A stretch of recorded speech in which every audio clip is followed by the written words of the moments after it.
G'day guys, welcome back to the off-season. We've got another installment of our What If series, and we're going to have a look at the Parramatta Eels today. It's been a tough year for you Eels fans, and it's about to get a little bit tougher as we rehash some of your very close calls over the last 20-odd years. We're going to focus on two seasons in particular. We're going to have a look at the 2001 Parramatta Eels, who I believe are probably the best team to never win a premiership, and we've got some pretty damning stats to back that up with. And of course, the 2005 Eels. We've mentioned a few times in this series that in 05, obviously we got the Tigers and the Cowboys who played in that grand final, and a cracking GF to an unreal matchup. But the two best teams the entire season were the St George Illawarra Dragons and the Tim Smith-led Parramatta Eels. So a bit to dive into here. I've got my 5'8" with me, Matty the Water Boy. I imagine as a proud South Sydney fan, having the Parramatta Eels around probably gives you a bit of joy. Yeah, I mean, for so many years it was South as the team that hadn't won a comp in 43 years, and it actually doesn't give me joy. I will admit this. Like I know, I understand your pain, Parramatta fans, and trust me, when you eventually win that premiership, which you will, you'll never ever forget it, because it's just a relief. First of all, it's such a relief, and then the joy comes, but.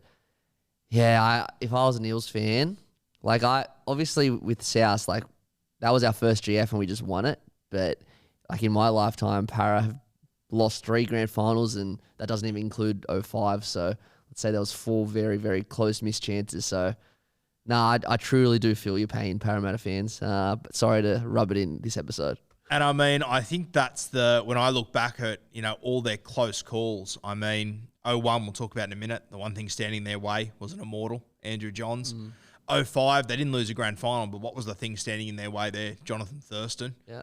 09, Melbourne Storm, you had potentially 3 immortals standing in their way there, and then you finally get the shot in 2022. And I don't want to say it too early, but you got a guy like Nathan Cleary who is potentially just a once-in-a-generation player in a team that wins back-to-back, arguably one of the greatest teams we've ever seen. Yeah, we'll look back at this Penrith team, and it'll be like the Raiders of the 90s. 100%. Yeah. So as much as it doesn't help the pain of the Parramatta Eels fans, it's not like you've just been unlucky against Gumbies. Like, you've come up against some pretty high-class talent on the biggest stages. As I said, doesn't make it any easier, but at times I do feel a little bit sorry for Parramatta. And Matty, do you think it's harder for Eels fans because they've got so close on so many occasions? I mean, would it hurt as much if they were just a fucking basket case?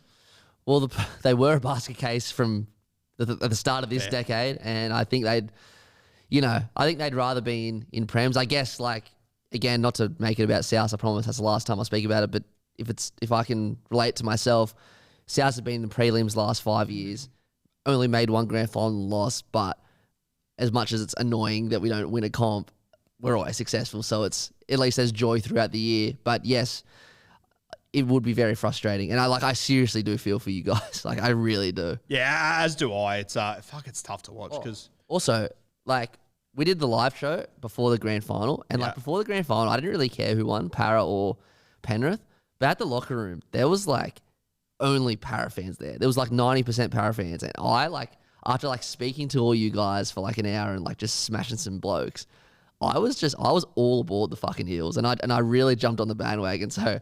I was pretty devo when you guys lost. When we arrived at that live show, I was going to say at least 80%. I think you were closer when you say 90%. I couldn't believe how many Parramatta fans were there and how few Penrith fans were there. And then I thought, oh, you know what? The New South Wales Cup's on at the moment. Penrith are playing that. Maybe they're all inside. They'll be out here soon. We're out there for 3 hours. No. An hour after the New South Wales Cup finished, there was more fucking Parramatta fans there again. Yeah, it was crazy. I don't know where I don't know what it was like in the stadium because I went home and watched it, but yeah, that was strange. Yeah, and credit to you Parramatta fans. Fuck, you are loyal. Oh. Good God, I would have spat. I don't go for a team, obviously, but fuck, I would have well and truly spat the dummy by now, I think. Credit to them. How does it feel being able to watch rugby league with just no stress? It's great. It's fucking sensational, Matty. It's the best thing in the world. But there are times where I'm cheering a team on in a certain moment because I've called it on a podcast for an upset or whatever, and it pulls me apart. I don't know how you fuckers go for a team. I don't think I could do it. It was just, unless I was going for Penrith right now, I don't think I could do it. I literally sometimes see highlights on TV and like I just shudder. Like even I tell you what, here's a perfect example. I shuddered when Stephen Crichton took that intercept against England. And I was just like, oh my God, Bit of PTSD. PTSD. It's happening again. I literally, it's crazy. Yeah, it's wild. No, I think I'm stoked I'm in the seat I am in, thank God. Now, let's get back to the Parramatta Eels. 2001. If you're too young to remember this season, it is fucking incredible. This side, I always say they're the best team to never win a comp, in my opinion. They obviously came up against the Newcastle Knights in that grand final. Can you get up the exact score, Matty? I think it was 24-0 at halftime. Yeah, it's 24-0 at halftime and they won 30-24. Joey and BK just came out and absolutely fucking blitzed it. It's one of the perfect rugby league halves you can see. And then Parramatta, they just found their legs. They exploded in the second half, scored 24 points, which is pretty incredible. When you consider in a grand final to score 24 points in a half and you still fucking lose, it's unheard of. And that grand final was just crazy. And it really... Obviously, we look at 97 and that's Joey's moment, but Matty, I kind of feel like we sleep on what Joey did in 2001. They were given no hope whatsoever. Who was his 5'8"? I always forget his name. Sean Rudder. I mean, with all due respect to Sean Rudder, what Joey had to do, and even Joey jokes about it himself sometimes, which I think is fucking unreal. It's mind-blowing what they managed to do in 2001, what Joey managed to do. And there's the old stories about them going to the grand final breakfast and Parramatta being really uptight, and you could just see how nervous they were because all the expectation was on them.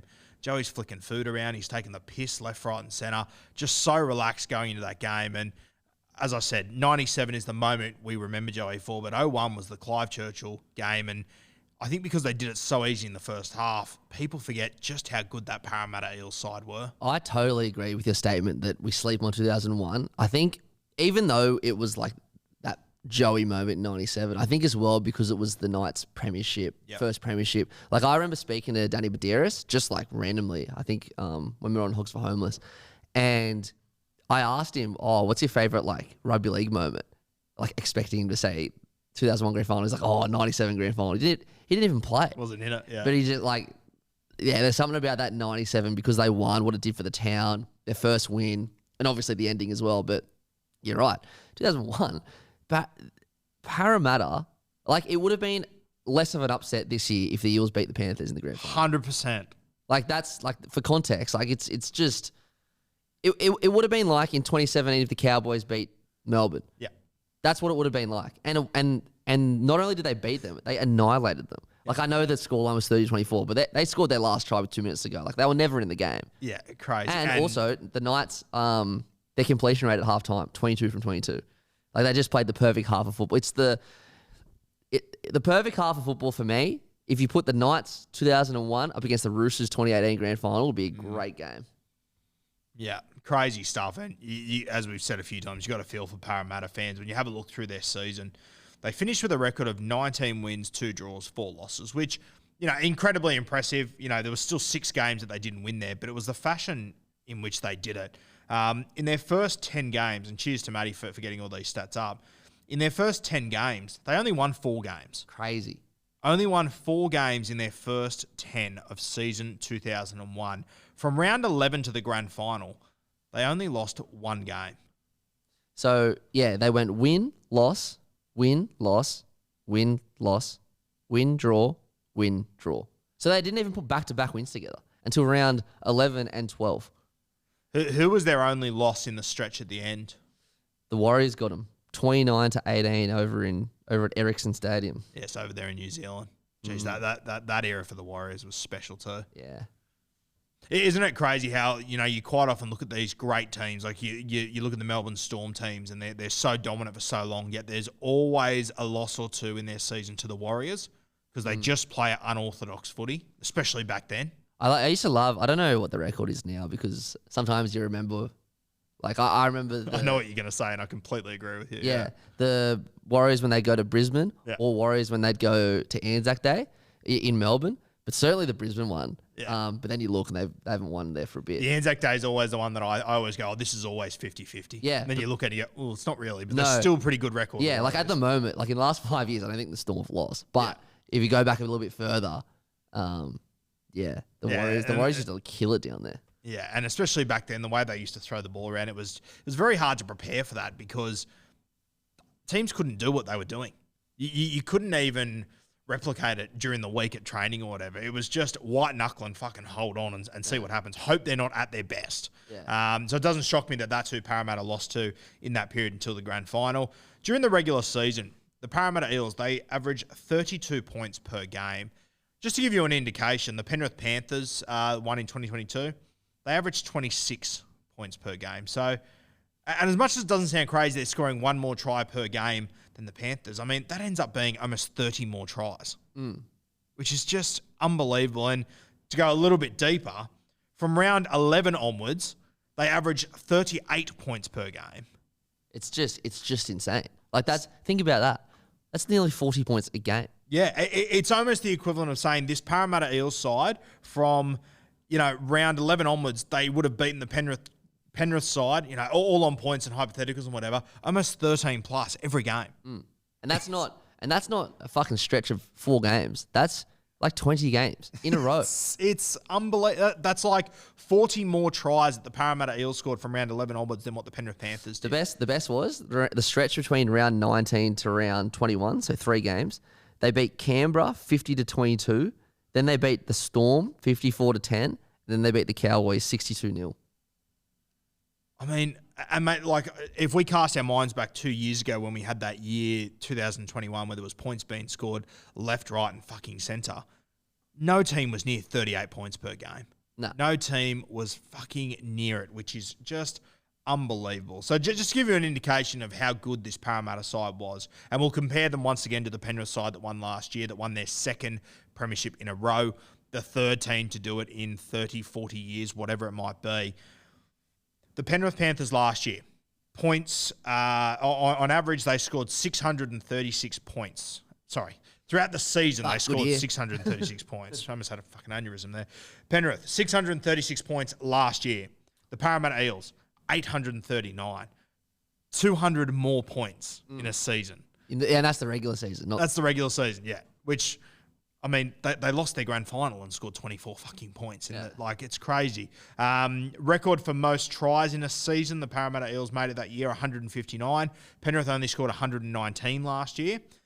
Records for most goals in a season, 153. Penrith, 117, which is still pretty impressive. So 159 tries for Parramatta, kicked 153 goals. Jason Taylor obviously had a pretty high click. They obviously kicked penalty goals and whatnot throughout the season to even that up a little bit. But once again, as you said pre-show, Matty, Nathan Cleary last year, 119 tries, 117 goals. Penalty goals taken into consideration, we get it. But 2 pretty impressive strike rates there for Jason Taylor and Nathan Cleary. Yeah. There was a point where Cleary, I'm pretty sure there was a point, this is a weird sidebar, I think there was a point this year where Cleary hadn't been behind on the scoreboard until the game he got sent off or something like that. There was some crazy, I might not be 100% accurate on that, but it was crazy on that level. Yeah, because they were down 6-0 at that point. Were they? In that game? They were down, yeah. They were definitely down. Yeah. It might have been a week before that, but it was a huge stretch of time. Unbelievable. Now, when you have a look at this Parramatta side from 2001, the amount of talent that was in this team was simply incredible. And, I mean, if I was to throw to you now, Matty, and I said to you, like, who are the players you remember from 01? Because there's really good players in there, but there's no, there's no Billy Slaters, there's no Andrew John, there's no, all-time great players. But it was like they got 17 guys to perform at their absolute best in 2001. It's pretty wild to look back on. Yeah, I actually had the same thought when I was looking at this team. And again, as I said a couple of pods ago, this is the second most watched game I've ever watched because I had it on VCR as a kid. But now I look back, obviously, Michael Butner, gun. Jason Taylor, gun. You got Brett Hodgson at fullback. Obviously, Nathan Hindmarsh. You got Ian Hindmarsh. And then Jamie Lyon was the youngest player on the field, but and like a couple of like fucking A-level players there. But you're right, like they didn't have a Joey, did they? No, they did. And even like a Badiris, they didn't have a Badiris. And is this not the greatest bit of evidence how much premierships matter when you look back at the legacy of players? Oh, Jason Taylor, for example, give him a premiership. It's a completely different conversation. Obviously Jamie Lyon, he went on to win competitions later. David Violecki in the centres, an absolute fucking weapon. Who else? Nathan Hindmarsh. If you give Hindy that premiership, where does he sit as far as the best forwards ever all of a sudden? And the Matty John show needs to change their jokes up a little bit. Yeah, I think Hind never winning a premiership was one of the best things that happened to Brian Fletcher for sure. Oh, without a doubt, without a doubt. And obviously, see what's funny? It's like even though you know what's coming, it's still funny every time, and it still will be in 5 years' time. It's never going to change. It's unreal. I'll tell you what. Hindy is an absolute fucking champion the way that he takes that. Oh, yeah, 100%. Oh, fuck it. I've got so much... Hilarious. I've got so much respect for him, though. Fuck. Speaking about Hindy never winning a comp, what about the coach, Brian Smith? Oh, I know. Just going off the dome, you think about the career of Brian Smith. He went 92, 93, took the Dragons all the way to the grand final, beaten by Wayne Bennett. Coaches this greatest team all time without a premiership, the Parramatta Eels 0-1, takes them to a premiership. Arrives at the Roosters, loses the grand final there. Arrives at the Roosters 9 years later with a team that, the 08 Roosters, they got the spoon, didn't they? Or very close to. 09 got the spoon, didn't they? 09 got the spoon, sorry. 09 Roosters. He arrives 2010. Todd Carney arrives at the club. They go all the way to a grand final against the Dragons, beaten again by guess fucking who? Wayne Bennett. This time Wayne Bennett's coaching the Dragons against him. Brian Smith, one of the greatest coaches we've ever seen, but once again, don't win a premiership, you're not in that conversation. I know. It's crazy. How like seriously, how unfortunate is that? It's... Yeah, his brother Rowan Smith, his son Rowan Smith, he came on my podcast during last year. Actually coached the North Devils that won the Q Cup. I think it was 2 years ago. He's now over in England doing very good things. So one to keep an eye on. I reckon he will coach in the NRL. It's a matter of time. Interesting look at this Parramatta bench, Matty. PJ Marsh, obviously a great player. You got Bobcat Ryan, a young Andrew Ryan. I think sometimes we forget that he was in this side. Alex Chan, who he ended up at the Melbourne Storm as well. I think you will see his young bloke is actually coming through the Melbourne Storm system. He's one of my little black book guys to watch next year. Remember the last name Chan. And, mate, jersey 17. I reckon this guy is so underrated. David Solomono. Weapon. Fucking hell. He could play. Started at the Roosters, then went to the Parramatta Eels. He was great. I think he went over to England. Yeah, he went over to England after that, played 200-odd first-grade games over there. But once again, I think that if he wins a comp with Parramatta, he's a premiership winner. I reckon his career looks completely different as well. PJ Marsh too, because he lost the premiership the next year as well with the Warriors. Of course he did, didn't he? Yeah. Wow. Never thought about that. Yeah. Now, he obviously came off the bench as the replacement hooker, the utility. The starting hooker, Brad Drew, came from absolutely nowhere that year to win the Dally M Hooker of the Year. Brad Drew, I think it's one of the best seasons by a 9 that's ever been put together. You go back and watch him and people forget he started at the Penrith Panthers. He was there for fucking ages at the Panthers. He was there for like 6 or 7 years. Came over to the Parramatta Eels. It's a signing that, honestly, we would have hardly spoken about it in the preseason, Matty. It wouldn't have even been on the radar of all that many people. I obviously don't remember that preseason, but I wouldn't be shocked if there were still conversations. Would it be PJ Marsh or Brad Drew? Yeah. And then all of a sudden, he just killed it. I really do think it's one of the better seasons by a hooker ever. There's been better hookers. Obviously, your Smithies, these sort of guys, don't get me wrong. But I think his season there was fucking incredible, Brad Drew. Yeah, he was at Penrith for 8 years. Ages, yeah. Crazy. We obviously mentioned Nathan Hindmarsh. I think another special moment here that we forget about, his brother was the other second rower in this team. Nathan and Ian Hindmarsh in the back row. So what a moment that would have been. Like, obviously for Hindy, winning a premiership would have been fucking special, but to win it with your brother in the back row, I don't think we've ever seen premiership winning brothers in the back row together. Trying to think off the top of the head. We've obviously, we've seen brothers win comps. We've obviously seen halves and, Matty and Andrew, obviously, but I don't think we've ever seen two brothers in the back row win a comp together, which is incredible. Another really good player in this team, mate, Daniel Wagon. 13, obviously around for quite some time, but once again, didn't have that premiership, so we probably don't remember him as much as we should. 200-odd first-grade games, started at the Dragons, made his way over to the Parramatta Eels. But if it's not Hindy as the guy I wish won a premiership, it's Nathan Kalis.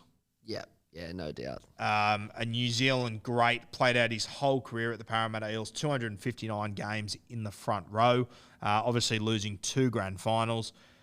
Very, very tough gig. A champion player. Meanwhile, his brother Jason's over at the Roosters, winning comps, playing in grand finals pretty consistently. A tough little gig for Nathan Kalis. Yeah, seriously, one of the all-time greats, one of New Zealand's greatest. I think, where's he now? Is he coaching at the Roosters? Is he still at the Chooks? He's coaching somewhere. He's been around a bit because he was. I've actually got a feeling he's returned to Parramatta now. Right, because he was at Wenty for ages. Yeah. Ages. I think he was their New South Wales Cup coach. Then he went to the Roosters. While you talk, I'll look that up. There one other guy that stands out for me in this team, and we've sort of already touched on him, but Jason Taylor. An incredible career, an absolute goal-kicking whiz. Didn't play as much rep footy as he should have. Actually, did he play for New South Wales? Yeah, he played 2 games for New South Wales. Should have played a lot more than that. Obviously, in a great era of halfbacks. Jason Taylor obviously started in 1990, so he's sort of in the peak of Alan Langer's career during the early parts, and then Andrew Johns emerges the back end of his career. Pretty crazy stuff, and you need to consider as well that Jason Taylor, 2001, that was his last season.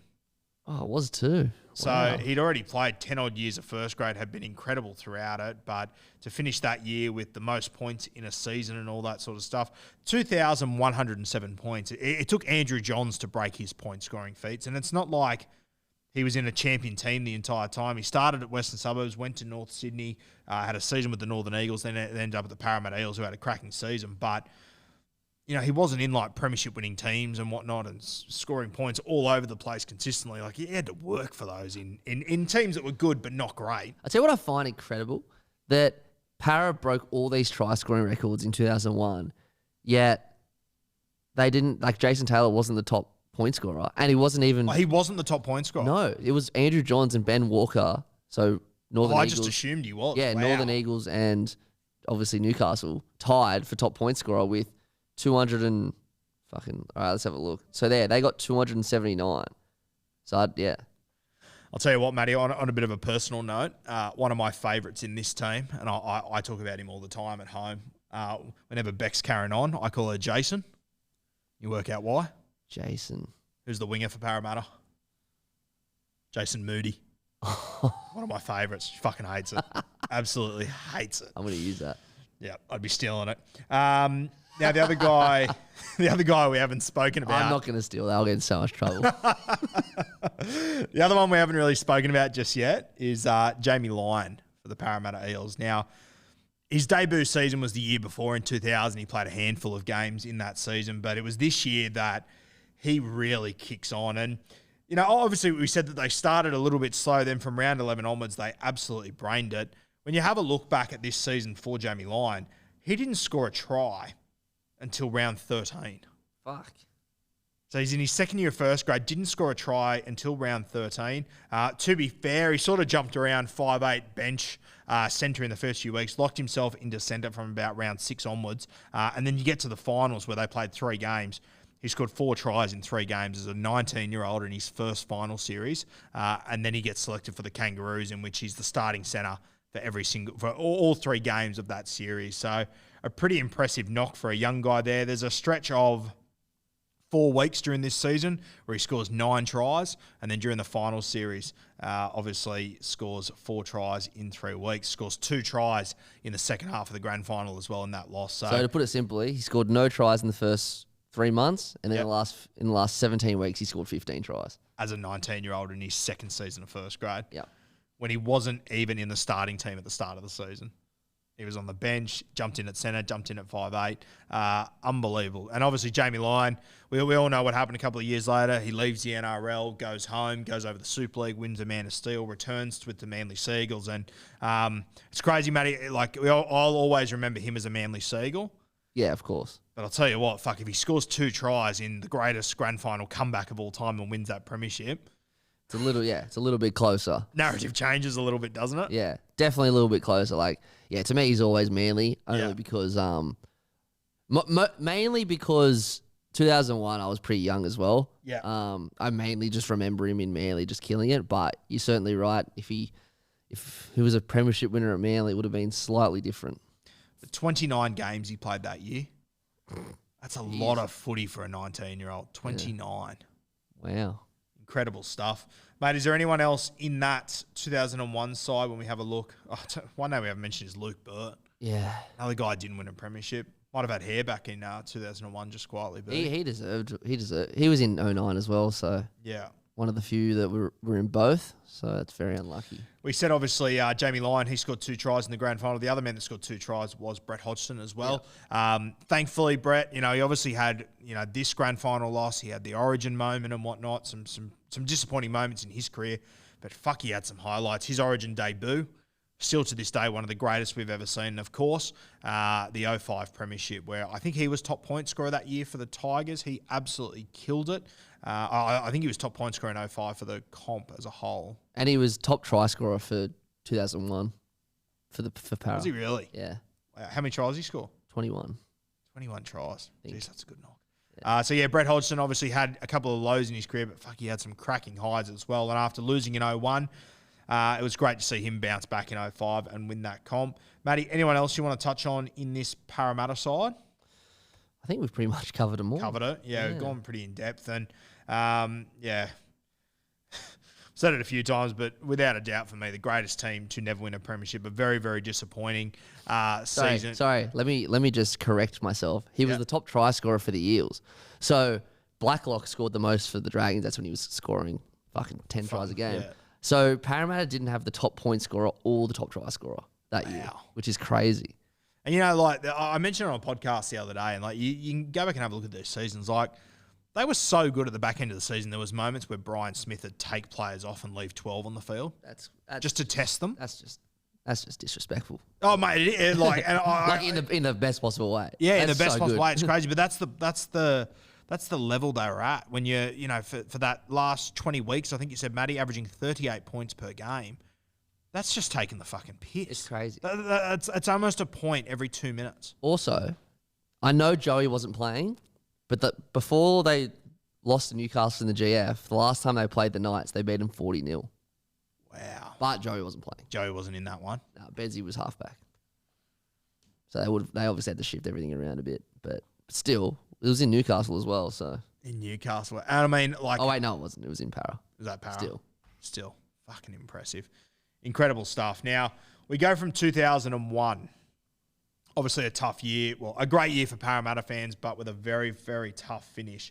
And we fast forward to 2005 for the Parramatta Eels. Now, as I said off the top, 2005 was an incredible year. We had one of the great fairy tales of all time, Scotty Prince, Benji Marshall, Robbie Farah, Brett Hodgson, Timmy Sheens leading the West Tigers to a premiership there. They defeat the North Queensland Cowboys, who've got a pretty special story as well. They obviously lost in the prelim final the year before to the Chooks, came all the way back, got to the grand final. Jonathan Thurston, he takes out the Dally M medal in his first year as a North Queensland Cowboy. And you're looking at both of these sides going, fuck, they're so young, they're so inexperienced, and they're doing this.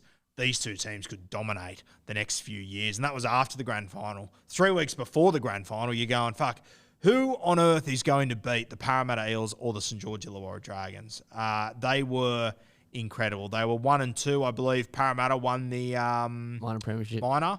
So they won that in 2001 as well, obviously. Yeah. So 2001, won a premiership. 2005, won a premiership. And it is interesting when you have a look at this 2005 Parramatta side. I mean, you would sort of assume that when you're in a grand final in 01, 05, a couple of years later, your team would be pretty similar. And there are a couple of guys that are still in this team, but mate, the vast majority is a very different side. I'll take you through it. Wade McKinnon at fullback, Luke Burt on one wing, Eric Groth Jr. on the other wing, Benny Smith and Tamana Tahu in the centres, John Morris and Tim Smith in the halves, so completely new halves. Nathan Kaler still up front, Mark Piggy Riddell in the 9, Paul Stringer up front, Daniel Wagon, Glenn Morrison, and the late Chad Robinson in jersey 13. Then their bench, PJ Marsh, Dean Witters, Michael Vella, Adam Peake. Mate, PJ Marsh just won't quit, will he?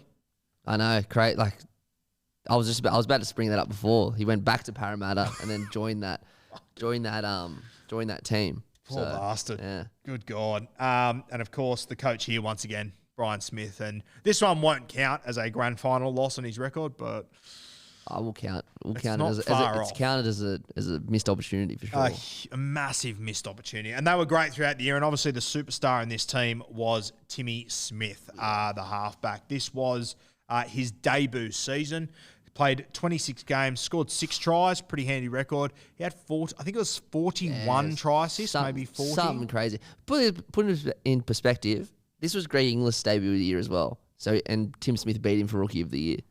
And just to also put it in perspective, a couple of years ago when season 2021, when the new rules came in and South Sydney's left edge was just fucking untouchable and Cody Walker was laying on 2 to 3 tries every single game, I think he ended up with 40 try assists as well, didn't he, Matty? Yeah, they were very similar, yeah. So keep in mind when you're watching Cody Walker, who's at the peak of his career at this point, 29, 30, around that mark. He's seen it all. He's playing on the best left edge in rugby league. He's got Adam Reynolds inside him, laying the platform and whatnot. He came up with the same amount of try assists in a season where the rules dictated how much easier it was to score points. Tim Smith in his debut season did it. And you look at Cody Walker, you go and watch his highlights. Would it be fair to say, Matty, 95% of his try assists would have come down that left edge? Oh, 100%. I might even be going unders there realistically. Tim Smith, you go and watch this season. He's playing both sides of the ruck. He's throwing these ridiculous fucking cutout balls. Some of the passes, his right to left cutout pass that he used to hit Eric Growth with, unbelievable. Some of the highlights he had throughout this season were insane. And, you know, he's a classic example of a guy I always say that when guys have a huge peak year, you do just need to be careful of the year after because a guy like Tim Smith, not only did it sort of bring him back down to reality, he never really recovered from that 2005 season. It was such a big peak. Yeah, I had him on the podcast probably 2 years ago now, and he was just saying that he's playing in round 15 of 2005, and they're calling him Sterlo. Yeah, I mean, it's a so lesson. by the end of the year, when he got him all the way to a prelim, I mean, like he was the next Sterling, and Parramatta just sat there and went, beautiful. We've got our halfback for the next 15 years. As well, like it's a lesson though because they've called someone the next Sterling about 100 times. 100 times, yeah. But for one season alone, if there was going to be one next Sterling, you would have put everything you own at the end of 2005 on Tim Smith going on to have one of the great careers. Yeah, for sure. Like it was. And as I said, it was the way he did it. Like some of the kicks he was putting in, the chip kicks, the cutout balls. Like he could just do it all that year, Tim Smith, and then just never managed to find that groove again. Obviously plays at Parramatta for a couple of years. Ends up going to the Cronulla Sharks under Ricky Stewart for a while.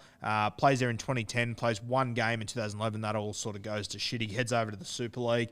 And very similar sort of story over there. I think he played some good footy over there, but we never saw him get back to that 2005 form. And, when you go through that Parramatta Eels season, did some unbelievable things, some unbelievable games. I believe 2005, that was the year that Piggy Riddell had the great Jerry Maguire celebration Oh, was as that well. 05? Yeah. Fuck, how good was that? Incredible. One of the greats. That was then, at Parramatta Stadium, wasn't it? It was at Parramatta Stadium, yeah. And I think when it happened live, the commentators couldn't work out what he was actually doing. Obviously, the one in Jerry Maguire was a little bit more theatrical, but Piggy Riddell, one of the greats, Matty. Oh, just an ornament of the game, Piggy Absolute Riddell. ornament, Like seriously, just the goal kicking thing, man, with the arm, so good. There's a couple of cold heroes in this team. Obviously, he's one, Mark Riddell. Another one, Eric Growth. Yeah. Do you want to play for the Kangaroos or do you want to go sing in your band? Fuck it, I'll go play in my band. I got so much respect for him, it's not even funny. And you quite often see, you got to remember as well, like his father, when we talk about the greatest wingers of all time, slept on unbelievably the stuff he used to be. Funnily enough, nicknamed the Guru, the OG Guru, the original and the best Guru by far and away. Eric Growth's dad was an absolute freak. And for Eric Growth Jr. to come through as a winger for Parramatta, people forget, he played State of Origin. He played for the Kangaroos. I'll never forget that night that I think he started at the Roosters, Eric Growth, originally. Yeah, he did. Yeah, he did. Yeah, there's an old story that he tells when he was younger. Justin Hodges was at the Roosters, and they were actually roommates.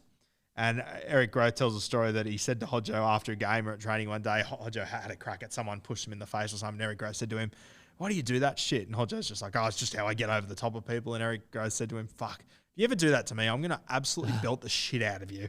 And of course, a few years later, they're playing each other in State of Origin. Hodges goes at him and Eric Groth backed it up, went at him. Love that. One of the classic little Origin fights there, just one-on-one. Yeah, I love that. Well, yeah, he went to the Roosters because he started at the Eels. And then I think he started really well. And then I think he might have injured his knee or something. Like something happened and then he kind of fell out of favour because of his injury. And then, went to the Roosters and then went back. So something like that. Yeah. It's a good story though. Tell you who else was a cracking player in this Parramatta side? Back rower Glenn Morrison. He obviously went up to the Cowboys a little bit later as well. Very underrated, very talented guy. But Matty, I'm sure he'll be one of your favourites as too. Obviously played a lot of footy for the South Sydney Rabbitohs, and I would honestly put him up there as one of my favourite players to watch. Big Dean Witters. Oh, how fucking talented was he? He was so skillful, Dean Witters, and I loved when he was at the Rabbitohs. He was so good, such a good player. I believe he is coaching the South Sydney girls side. Yeah, I think so, yeah. Or he was last year anyway, I'm pretty sure he was. God, he was talented. And, you look at, the amount of positions he played and everything, he'd jump out in the centres and you just look at him and go, oh, I don't know about it. He's probably too big for the centres, but then he would just burn people. Yeah. Crazy. He's so he always looked like the dad that you'd bring down to touch footy or whatever, and all of a sudden he'd just fucking snap into action. He absolutely give it to everyone. He was good as well. Like when he came to South, he came in the year that, the year before we'd won 3 games, and then he was a real big part of taking us to the finals that year, first final series since 1989. Obviously, it coincided with Russell Crowe coming, and I think that might have been Roy Starcy's first year as well. But Dean Witters played a huge role in that year. And you have a look throughout his career, he played 148 games coming off the bench, right? Mm. And not because he was bad, just simply because he could cover fucking everything. And he's the sort of guy that you'd bring him on for 15, 20 minutes. If you just needed something to happen, you'd bring Dean on, he'd create something. But you have a look the rest of his career, he played 11 games at centre, 20 games at 5'8", 16 games in the back row, 25 at lock. Put it this way, in that 2070 for South, he started his first 4 games on the bench, then played 1 game of second row, then played 3 months of lock, then played on the bench, and then in the most important game, they put him at centre in the qualifying final. Wow. Fuck, he got played Dean Witters. What a champion. And, we've obviously mentioned on a number of occasions throughout this show and other shows how much premierships matter when you look back at the legacy of players. John Morris, the 5'8" for the Parramatta Eels. Yeah. One of the great trivias of all time when you say to people, name me, all the guys that played 300, people forget Johnny Morris, Johnny Mirrors Morris every time. One of the great nicknames of all time they gave him in Newcastle. You know why, Matty? Why's that? Couldn't walk past a mirror without looking at it, they reckon. Really? Yeah. Great nickname. Yeah. I think he's at South at the moment, and I can see why. He's a very good looking rooster. He's a good looking bloke, but also keeps himself in good nick. Yeah, and he also looks exactly the same now as he did when he made his debut. I'm going to say 2001. Yeah, right. Yeah, great journeyman too. Debuted for the Knights, went to Parramatta, went to the West Tigers, then went to the Cronulla Sharks and played smack on 300 first grade Well, you know what? I actually would get that trivia question right because I was at his 300th game. It was against South, and it was easily the worst game I've ever been to in my life. It was the Asada year for the Sharks, and South were killing it, but they played terribly and won 18-0 at Shark Park. It was the worst. It was just the biggest bludger of a game I've ever been to. But that was Johnny Morris's 300th. And he's an interesting one too. He was in that Newcastle Knights 2001 side. He played 6 games that year. Didn't feature in the grand final. Yeah, look at Joey's highlights. The one Joey's banana kicking to is John Morris. That's his first ever try. I was just about to say that. I think he's wearing jersey 16. Yeah. And Joey does, and that was the first time we'd seen the banana kick too. Yeah. I remember everyone just sitting there going, it was like in semi-pro when they do the alley-oop for the first time. Everyone just went, what the fuck just happened? Johnny Morris catches it. He comes off his right foot and he sort of scoots back in. Champion player, but once again, I think plays 300 games. People forget that all the time. Yeah. And without that premiership, there isn't really a moment you remember John Morris by. So I look at him and go, fuck, he was the perfect Band-Aid for every team he was ever in. Yeah. You needed a halfback, a 6, a 9, whatever it might be. Perfect. You need a 14, sorted. It's funny. He only coached half a year, but I almost remember him as a coach now. I won't get into that because that upsets that me was to even bullshit. talk about. That was such bullshit. Cronulla have made the right decision in hindsight, and Craig Fitzgibbon's done incredibly well. But I mean, yes, with Fitzgibbon, but I still don't know why they sacked him so early. yeah, exactly. Yeah, no, I agree on that. It's a bizarre little one. In saying that, great for you guys, mate. Oh, I'm stoked we got Johnny Morris. It's fantastic. He's an unreal guy to have on board. Now, that Parramatta Eels side, minor premiership, they are red-hot favourites to take on the Dragons in the 2005 grand final, who are, by the way, the Dragons side. I'll just get that up quickly as well before we do talk about this Parramatta side and how it all fell apart. But that Dragons team of 2005... another one of the teams, the great sides to not win a comp. You have a look at the halves, Matt Cooper, Mark Gasnier, Trent Barrett at 6.